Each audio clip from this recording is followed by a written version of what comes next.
Première séance un peu particulière pour le méga CGR ce dimanche matin. Le cinéma de Saint-Saturnin vient en effet d'équiper ses 3 grandes salles en projection numérique. Un système qui à terme pourrait remplacer la pellicule en 35 mm par un simple disque dur.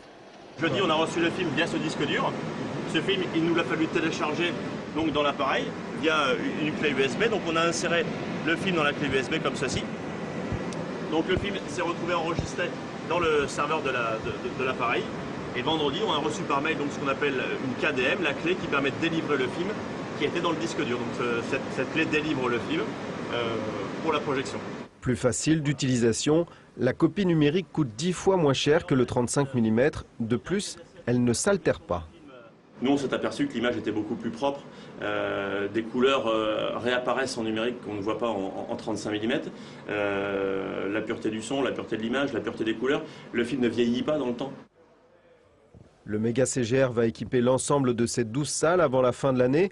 Pour l'instant, pellicule et disques durs cohabitent encore. Chaque cabine numérique coûte, il est vrai, au moins 70 000 € et tous les distributeurs de films n'ont pas encore franchi le pas.